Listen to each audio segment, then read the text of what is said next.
સ્વામિનારાયણ મિત્રો, હવે આગળના લેક્ચરમાં આપણે ઇવાપોરેશન, ટ્રાન્સપિરેશન, ઇવાપોટ્રાન્સપિરેશન, પછી precipitation, form of precipitation, precipitation કેવી રીતે મેઝર થાય, ક્લિયર, વોટર રિસોર્સ મેનેજમેન્ટ ભણવાની શી જરૂર છે એના વિશે ડિટેલ ચર્ચા કરી દીધી. મિત્રો, આજનો એક્સ્ટ્રા લેક્ચરમાં આપણે જે આગળનું બાકી હતું એને આપણે થોડુંક પોર્શન કરીએ, કેમ કે હવેથી થોડાક એક્સ્ટ્રા લેક્ચર લેવાનો વિચાર કરેલો છે. તો એક્સ્ટ્રા લેક્ચર દ્વારા શું થાય કે મેક્સિમમ સિવિયર આપણે સિલેબસને કવર કરી શકીએ, એઝ વેલ એઝ આપણે થોડુંક શું થાય આપણી પાસે રિવિઝનનું મટીરિયલ થોડુંક સારું એવું મળી રહે. મિત્રો, હવે આજે આપણે વાત કરવી છે ગ્રાઉન્ડ વોટર. હવે તમે બધા બેઝિક થોડુંક શીખીએ. ગ્રાઉન્ડ વોટર ઘણી બધી વખત આપણે લોકોએ આ શબ્દ સાંભળ્યો હશે, ગ્રાઉન્ડ વોટર. કે તમે લોકોને આમ કહેવા જઈએ કે જો કોઈ બી વસ્તુ છે, વોટર આપણે જોઈએ, વરસાદ પડે, વરસાદ આવ્યા પછી પણ આપણે લોકોએ હવે વરસાદની સિઝનને છોડ્યા સિવાય આપણે ઘરે જે પાણી 90% શહેરી અર્બનાઇઝેશનમાં પાણી ક્યાંથી આવે છે? ચલો મ્યુનિસિપાલિટીનું થોડું ઘણું છોડી દો, તો એ સિવાયનું પાણી બધું ક્યાંથી આવે? આપણે પમ્પિંગ કરીને બહાર લઈએ છીએ. તો આ પમ્પિંગ વોટર આવે છે કેવી રીતે? આપણે શીખવાનું છે કે આ પમ્પિંગ વોટર કયા લેવલે હોય છે, કયું લેવલ હોય છે અને શા લેવલથી આપણે એને યુઝ કરીએ છીએ, એનો ડિટેલ અભ્યાસ આપણે આ ચેપ્ટરમાં કરવાનો છે. ખૂબ જ અગત્યનું ચેપ્ટર છે. તો સૌથી પહેલાં આપણે સમજીએ કે ગ્રાઉન્ડ વોટર એટલે શું. મિત્રો, આજે આપણે સમજવું છે ગ્રાઉન્ડ વોટર એટલે શું અને ગ્રાઉન્ડ વોટરના ટોટલ લેયર કયા કયા છે, ઝોન કયા કયા છે. આ ઝોનનો આપણે ડિટેલ અભ્યાસ કરવાનો છે. જીટીયુનો મોસ્ટ ટાઈમ્પી question, what is a ground water, ground water કોને કહેવાય અને ગ્રાઉન્ડ વોટરના ઝોન કયા કયા છે, કેટલા ઝોનમાં ડિવાઈડ કરાય છે. તો આ ઝોનને તમારે સમજાવવાના હોય. તો યાદ રહેશો, ખાસ આજનું લેક્ચર આપણે ખાસ એટેન્ડ કરીએ. એક્સ્ટ્રા લેક્ચર તરીકે આપણે એને કન્સિડરેશન કર્યું છે. ક્લિયર? ગ્રાઉન્ડ વોટર એટલે શું? પહેલો question, it is a defined as water, it is a defined as water that is available below the surface. સરફેસથી નીચેનું જેટલું વોટર. કે સાહેબ આ સરફેસ એટલે શું? કે સરફેસ એટલે તો કે સરફેસ એટલે કે જે જમીન પૃથ્વીની સપાટીથી આ લેયર છે, લેયરથી નીચેનું જેટલું બી વોટર છે, આ બધા વોટરને તમે શું કહી શકો? Ground water. જમીનથી ઉપરનું વોટર છે એને આપણે શું કહીએ? Surface water. જમીનથી નીચેનું જેટલું વોટર અથવા તો સબ સરફેસ આપણે કહેતા હતા, સરફેસ અને સબ સરફેસ. તો સબ સરફેસ પાર્ટમાં જેટલું બી વોટર આવે એને શું કહેવાય આપણે? Ground water. It is a defined as water that is available below the surface of earth. After infiltration, water percolate deeply and become groundwater. After percolation થાય, after percolate, infiltration થાય એટલે ઉપરના લેવલ, પછી ત્યાંથી બાય ગ્રેવિટીની મદદથી water percolate deeply and become meet at ground water. એટલે કે એ વોટર કોને મળે? ગ્રાઉન્ડ વોટરને મળે. It is free from pollution. આ વોટર શું હોય છે? પોલ્યુશન મુક્ત હોય છે. It is free from weeds, plants, organism, turbidity and bacterial pollution. એટલે કે આ પાણીમાં તમે જો ગ્રાઉન્ડ વોટરમાં હવે શું થાય, આખું ઇન્ફિલ્ટ્રેટ થયા પછી ઘણી બધી વખત શું થાય, નાના નાના વોઇડ્સમાંથી પાસ થતાં એક મૂળ સ્થાન ઉપર પહોંચે. એટલે એ પાણીમાં શું થાય, કોઈ મોટા કણો રહેલા ના હોય કે કોઈ ઝાડપાનના કચરો ના રહ્યો હોય, ટર્બિડિટી ના થઈ હોય, તો જ બાય ગ્રેવિટીથી પાણી નીચે જાય. બેક્ટેરિયલ પોલ્યુશન ના હોય. એટલે કે free from weeds, plants, organism, turbidity and bacterial pollution. Clear? તો આ શું હતું? Ground water. તમને પૂછે ગ્રાઉન્ડ વોટર એટલે શું? It is a defined as a water that is available below the surface of earth. After infiltration, water percolate deeply and become ground water and become meet at a ground water. Meet at groundwater. It is free from pollution. It is free from weeds, plants, organism, turbidity and bacterial pollution. Okay. હવે સમજીએ. The water that infiltrate after meeting the soil moisture deficiency percolate deeply and become groundwater. Groundwater is a free from pollution. It is free from weeds, plants, organism, turbidity and bacterial pollution. Turbidity વિશે આગળ આપણે ભણવાનું આવશે. Turbidity is depends on pH. Acidic છે, દ્રાવ્ય છે, acidic અથવા તો અનએસિડિક બેઝ તો એના વિશે ટર્બિડિટી ઉપર ડિપેન્ડ્સ કરે, એટલે કે આપણે ટર્બિડિટી એની કેવી હોય છે, ઘણી સારી હોય છે. ઓકે, હવે તમને ખબર છે, તમારા લોકોએ મને એક વસ્તુ કહેવાની છે કે હાર્ડ વોટર કયું, હાર્ડ અને સોફ્ટ વોટર કયું. તમે લોકો નદીનું પાણી સોફ્ટ કહેવાય કે હાર્ડ કહેવાય, કે ગ્રાઉન્ડ વોટરમાંથી પમ્પિંગ દ્વારા તમે જે મેળવ્યું વોટર હાર્ડ કહેવાય કે સોફ્ટ કહેવાય, આ હોમવર્ક છે, એસાઇનમેન્ટ છે. જે લેક્ચર ભરશે એને આ હોમવર્ક ખબર પડશે. ક્લિયર? એટલે એનો મતલબ હું સીધો સમજીશ કે આ છોકરાએ લેક્ચર એટેન્ડ કર્યો છે.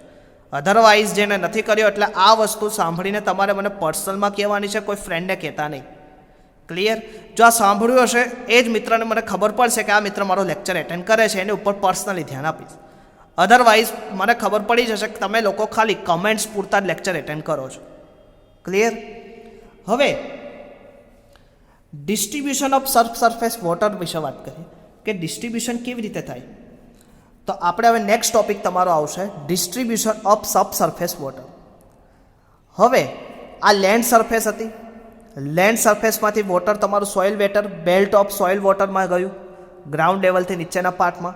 હવે ત્યાંથી શું થયું, ઇન્ટરમીડિયેટ એટલે કે વડોઝે વોટર બન્યું, વડોઝે વોટરમાંથી કેપિલારિટી વોટરમાં ગયું, કેપિલારિટી વોટરમાંથી જે પાસ થયું વોટર એને મળ્યું ગ્રાઉન્ડ વોટરને મળ્યું.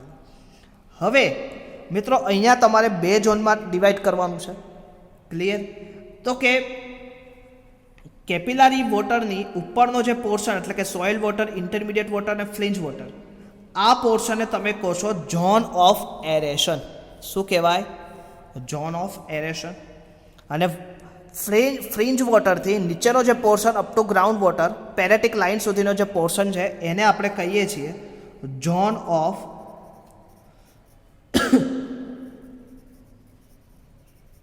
સેચ્યુરેશન. યાદ રહેશે? ક્લિયર?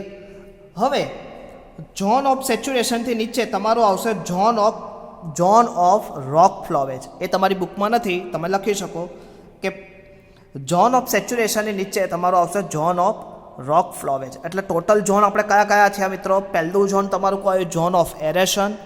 બીજું ઝોન ઓફ સેચ્યુરેશન. અને ત્રીજું કયું આવ્યું? Zone of flowage. પણ એમાંથી તમારે ખાલી અત્યારે બે જ ભણવાના છે, ઝોન ઓફ સેચ્યુરેશન અને zone of aeration. Zone of એરેશનની અંદર પાછા બીજા ત્રણ ભાગ પડ્યા. ઝોન ઓફ એરેશનની અંદર તમારું કયું આવશે? Soil water zone, intermediate zone અથવા તો વડોઝે વોટર, અને તમારું ફ્રિંજ વોટર અથવા તો કેપિલારિટી વોટર પણ કહેવાય. હવે કેપિલારિટી ઓલરેડી તમે ભણીને આવ્યા અને તમને હમણાં નેક્સ્ટ લેક્ચરમાં બી વાત કરી હતી કેપિલારિટી water. Clear?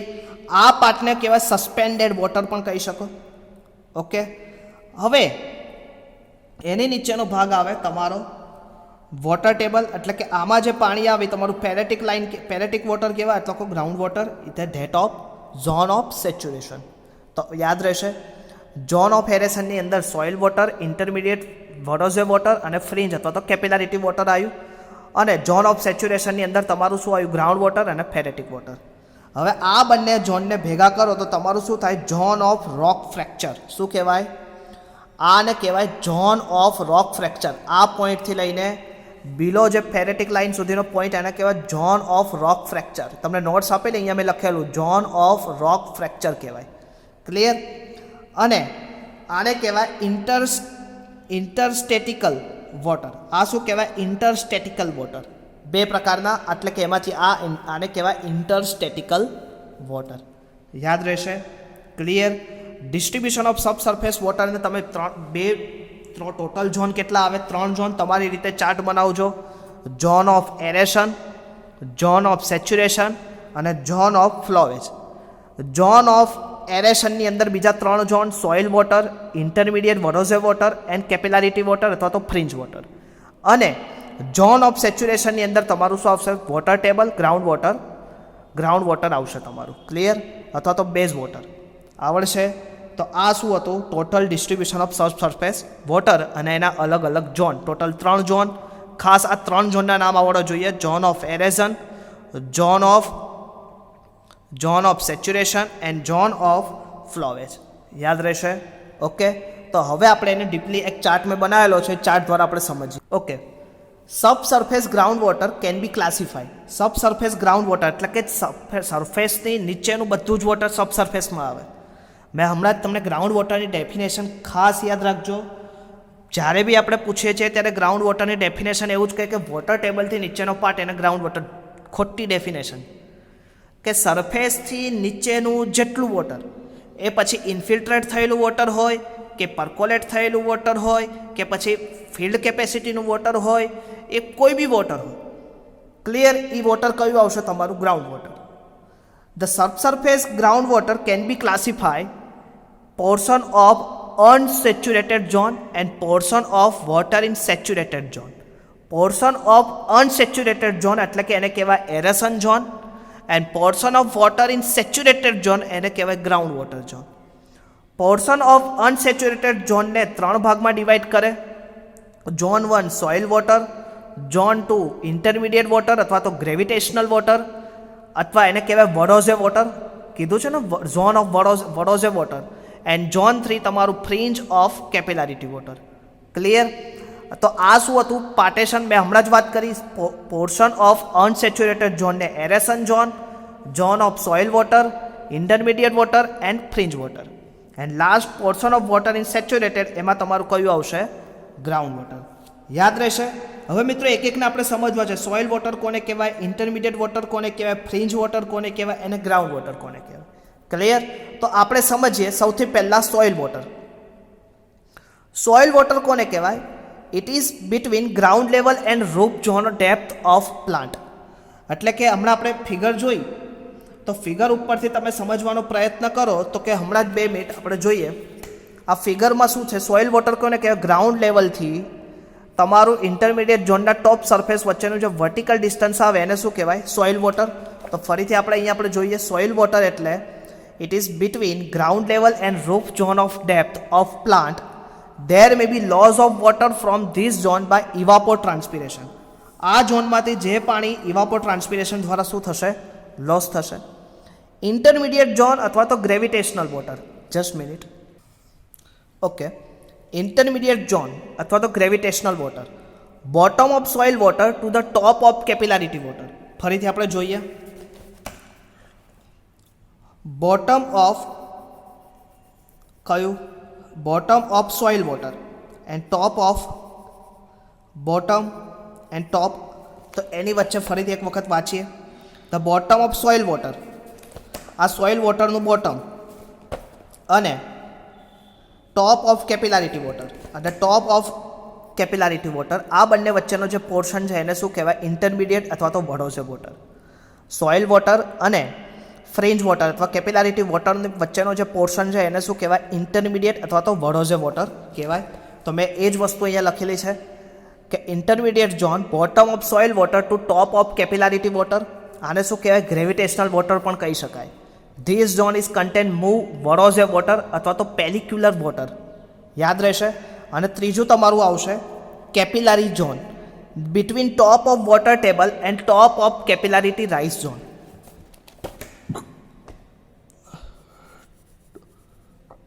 Top of water table and top of capillarity rise zone એટલે કે અહીંયાથી તમારું ટોપ થાય કેપિલારિટીનું અને અહીંયાથી તમારું વોટર ટેબલનું સ્ટાર્ટ થાય. એ બંને વચ્ચેનું વર્ટિકલ ડિસ્ટન્સ એટલે શું કહેવાય? ફ્રિન્જ વોટર અથવા તો કેપિલારિટી વોટર. તો મેં અહીંયા લખેલું જ છે capillarity water, capillarity zone between top of water table and top of capillarity rise. The pressure in this zone is less than atmospheric pressure because of the capillarity potential in this capillarity fringe. યાદ રહેશે. તો આપણે 3 વસ્તુ સમજ્યા. Soil water zone કોને કહેવાય? Okay, થોડુંક એક પેજમાં આવે એવું કરાવું. ઓકે, તો પહેલું સોઇલ વોટર ઝોન, બીજું ઇન્ટરમીડિયેટ ઝોન અને ત્રીજું કેપિલારિટી ઝોન. સોઇલ વોટરમાં it is a between ground level and root zone depth of plants.